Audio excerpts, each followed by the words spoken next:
ఈరోజు market gap down open అయింది.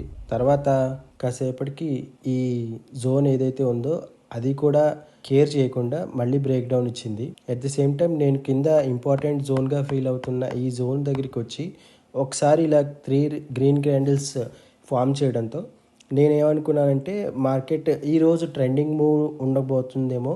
ఎందుకంటే ఆల్రెడీ ప్రీవియస్ డే బయ్యర్స్ ఉన్నారు. ఆ బయ్యర్స్ అందరూ హోల్డ్ చేసి ఉండొచ్చేమో, వాళ్ళ యొక్క స్టాప్ లాస్లు అన్నీ కింద ఉంటాయి కదా. ఇదే ట్రెండింగ్ మూవ్ కంటిన్యూ అవ్వచ్చేమో అని నేను ఈ ఈ క్యాండిల్ దగ్గర బై చేయడం జరిగింది. బట్ ఎనీహౌ నా స్టాప్ లాస్ హిట్ అయిపోయింది. ఆ తర్వాత ఈ ట్రెండ్ లైన్ నేను డ్రా చేసుకొని వెయిట్ చేస్తున్నాను అనమాట, బ్రేక్ డౌన్ చేయడం కోసం. ఇక్కడ ఒకసారి ఆల్రెడీ బ్రేక్ డౌన్ ఇచ్చింది, కానీ ఇది first time touch. Second time touch అంత బాగా జరగలేదు.